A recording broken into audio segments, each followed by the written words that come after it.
उनकी इम्प्लीमेंटेशन किस तरीके से हो रही है और उसमें क्या खामियां आ रही हैं। तो किसी भी देश को चलाने में या किसी भी सत्ता को हम जब देखते हैं तो हम दो चीज़ों पे उसका निर्धारण करते हैं कि इनकी नीति कैसी है और इनका नियत कैसा है। अगर 75-77 सालों का इतिहास देखें भारत के, हमें ब्रिटिशर्स के बाद जो हमारे पास सत्ता आई, भारतीयों के पास सत्ता आई और हमने वहाँ से अपनी यात्रा शुरू की, तो हमने देखा कि दिल्ली सेंट्रिक अप्रोच रहता था नीति बनाने में, और दिल्ली को जो ठीक लगता था वही सारे देश के लिए ठीक होता था, ऐसा माना जाता था। जो टॉप डाउन अप्रोच था, जो हमसे पहले एक वक्ता बोल के और अभी नहीं है उपस्थित, वो कोट करूँगा, उन्होंने कहा मेन स्ट्रीमिंग और ब्रॉड स्ट्रीमिंग। अच्छा आइडिया दिया उन्होंने। मामला यहीं पर है कि जो हम बातें कहना चाह रहे हैं या जो नीति हम लागू करना चाह रहे हैं, क्या वो नीति हमारे लिए ठीक है।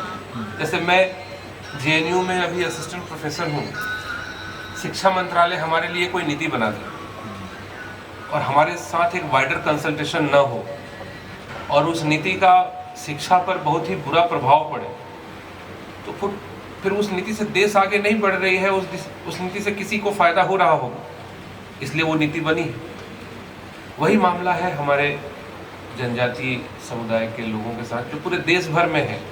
ये बड़ी अच्छी बात है, आप उत्तर से लेकर दक्षिण तक और पूरब से लेकर पश्चिम तक आप देखेंगे, पूरे देश में है, हर राज्य में है, और हर राज्य के लिए अलग अलग उनकी चुनौतियां हैं और उनके समाधान भी हैं। अब जैसे जनजातीय समुदाय के लिए, जो चकमा साहब जिस राज्य से आते हैं और मैं जिस राज्य से उत्तर प्रदेश से आता हूँ, दोनों की समस्याएं, दोनों की चुनौतियां अलग हैं। अब उत्तर प्रदेश के लिए जो नीति बनी अब केंद्र में, जो ये भी अच्छी बात है कि माननीय अटल बिहारी वाजपेयी जी के कार्यकाल में जनजाति कार्य मंत्रालय की शुरुआत हुई, जिसका श्रेय हमें देना चाहिए NDA गवर्नमेंट को। और वर्तमान माननीय मोदी सरकार के नेतृत्व में जिस तरह से बजट का विस्तार हो रहा है, जिस तरह से चिंताएं की जा रही हैं, और जो ग्लोबल वार्मिंग और ग्लोबल हेल्थ की बात हुई थी, आज ग्लोबल हेल्थ की जो चिंता है, उस चिंता का समाधान सभी देश, विश्व के सभी देश, ये सिर्फ भारत की बात नहीं कर रहा हूँ, विश्व के सभी देश अब अपने इंडिजिनस मेडिकल प्रैक्टिस की तरफ मुड़ रहे हैं और जा रहे हैं। वो देख रहे हैं कि वहाँ से क्या निकल करके सामने आ रही है, क्योंकि एलोपैथ में आप जाते हैं तो ब्लड टेस्ट होता है ना, ब्लड टेस्ट से पता चलती हैं चीज़ें कि आपको क्या बीमारी हो रही है। उसके पहले आयुर्वेद में जाएंगे, उसके पहले एक रस का एक उसका प्रक्रिया है, जो ब्लड टेस्ट से पहले की प्रक्रिया भी होती है, जो आप कहेंगे कि आपको पता नहीं तो ये क्या है, नई चीज़ है, लेकिन बहुत ही हाई लेवल की टेक्नोलॉजी है जो आयुर्वेद में आपको बताया जाएगा, जिसमें ब्लड की भी जांच नहीं करनी पड़ेगी, ब्लड की भी जांच नहीं करनी पड़ेगी, आपके लार से बता देंगे क्या क्या बीमारी हो सकती है। ये जांच आयुर्वेद में पहले से है, जो जनजातीय समुदाय के लोग बहुत अच्छे से वाकिफ हैं। पब्लिक हेल्थ, जो ग्लोबल हेल्थ का इशू है, और ग्लोबल वार्मिंग, प्रधानमंत्री बहुत मंचों पर कह चुके हैं कि ये दोनों चीज़, जो दोनों समस्याएं हैं, इसका समाधान हमें जो सीखने को मिलता है वो हमें जनजातीय समुदाय से सीखने को मिलता है। तो मैं इंटरनेशनल रिलेशन का प्रोफेसर, स्कॉलर होने के नाते ये रिक्वेस्ट करता हूँ और ये जानना और ये सबको कम्युनिकेट करने की कोशिश करता हूँ, अपने इंडिजिनस पीपल से पूछिए ग्लोबल पब्लिक हेल्थ और ग्लोबल वार्मिंग की जो समाधान है वो कैसे होंगे, न कि एसी कमरे में बैठ करके ज्ञान देने वाले लोग बताएंगे कि ग्लोबल वार्मिंग से कैसे बचा जाए और पब्लिक हेल्थ कैसे ठीक किया जाए। अब जो प्रॉब्लम्स हैं, प्रॉब्लम को तीन लेवल पे मैंने लिखा था, जो मुझे टॉपिक दिया गया था बोलने के लिए। एक तो ये है कि जो लैंड से जो एक दूरी बनाई जा रही है, एलिनेशन हो रहा है और डिस्प्लेसमेंट हो रहा है, ये एक बड़ी समस्या है जिसके समाधान की चिंता है।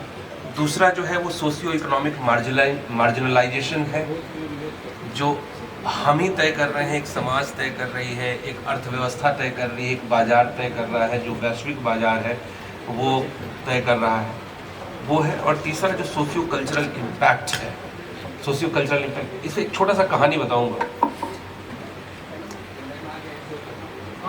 कोई रेकमेंड कर रहे थे कि इनको भारतीय जनता पार्टी के राष्ट्रीय टीम में होना चाहिए। तो उन्होंने कहा कि ठीक है, होना चाहिए। तो वो गए, उनका देखा, बोला ट्विटर पे तो बहुत कम फॉलोवर हैं, ये कैसे नेता बनेंगे? इनके ट्विटर पे फॉलोवर नहीं है, इनके ये नेता कैसे बनेंगे? तो वहाँ जो व्यक्ति थे वो बहुत जुड़े हुए थे। उन्होंने कहा कि आपको पता है इनके समाज के लोग कितने पास स्मार्टफोन है, इनके समाज के कितने लोग ट्विटर के ऊपर इनका वो है। आप कैसी बातें कर रहे हैं कि ट्विटर पे जिसका फॉलोवर होगा वही नेता बनेगा? है? तो इस तरह की जो सोच है, जो मेन स्ट्रीमिंग सोच है, जो दिल्ली बैठे लोगों की सोच है कि जिसका 50,000 फॉलोवर फेसबुक पे होगा, ट्विटर पे होगा, वही नेता बनेगा, वही समाज का नेतृत्व कर सकता है। इस तरह की सोच से बाहर आने की ज़रूरत है। और मैं आग्रह करता हूँ सर, आप मेंबर हैं उसके, हर राज्य के लिए प्रकाश सर हैं, मैं हूँ, जितने हम लोग एकेडमिक्स में लोग हैं, हम लोग कंट्रीब्यूट कर सकते हैं, जिसमें हम हर राज्य के लिए एक अलग से टीम बना करके, और 10 वर्ष, ये बहुत अच्छा समय है कि 10 वर्ष पूरा हुआ है इस सरकार का, क्या कमी रह गई, क्या काम कर सकते हैं, एक हर राज्य की एक रिपोर्ट होनी चाहिए, रिव्यू रिपोर्ट होनी चाहिए, और हर राज्य की होनी चाहिए। वो सिर्फ सामान्य न कर दिया जाए कि हाँ जी एक ट्राइबल मिनिस्ट्री ने एक रिपोर्ट बनाई और ये रिपोर्ट आपके पास चली गई और ये रिपोर्ट जो है इसमें सुधार कर लीजिए। हर राज्य, इवन हर जिले की अपनी यूनिक चीज़ें हैं। सर मध्य प्रदेश से आते हैं, तो ये सारी जो चिंताएं हैं पॉलिसी इम्प्लीमेंटेशन की, उसमें बहुत ही माइक्रो लेवल पे सुधार की ज़रूरत है। राष्ट्रव्यापी सुधार होना चाहिए, लेकिन वो बहुत ही माइक्रो लेवल पर जाकर के होना चाहिए। इसी के साथ मैं अपनी वाणी को विराम देता हूँ। गौरव जी को बहुत बहुत धन्यवाद, बधाई कि उन्होंने